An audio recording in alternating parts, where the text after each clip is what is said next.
Accused again, the same man charged with the abandonment of pitbull puppies near some Albany railroad tracks is now facing new charges. This time he's been arrested for leaving dogs locked in the back of a truck for hours on a freezing cold night. Matt Markham shows us how the dogs are doing.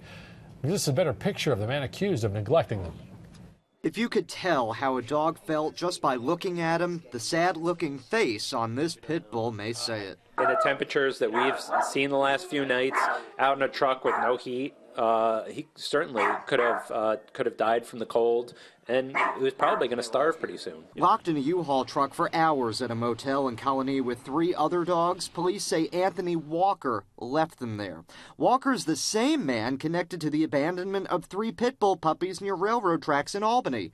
Though police continue to investigate his specific involvement there, 1 puppy needed a prosthetic paw and another died.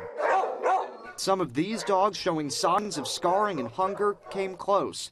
Walker faces a few misdemeanor charges. In order for it to be a felony, the dogs would have to sustain some serious injuries or death, and his conduct would have had to have been classified as depraved conduct. The shelter says there are some markings on these animals consistent with breeding, and that leads them to believe Mr. Walker could have been in the business of selling pit bulls. Is there any indication that he had other dogs or has other dogs at this time? We don't think so. We responded up to his mother's house, which is probably the only permanent address that he would have. We paid a visit to ask the family for comment and if Walker was selling puppies.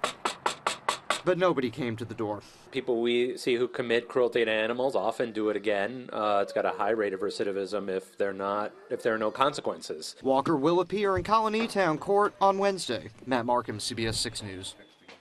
The consequences could soon get stiffer. We'll show you how legislation pending at the Capitol would make it harder for someone accused of animal abuse to get away with the crime at 6:30.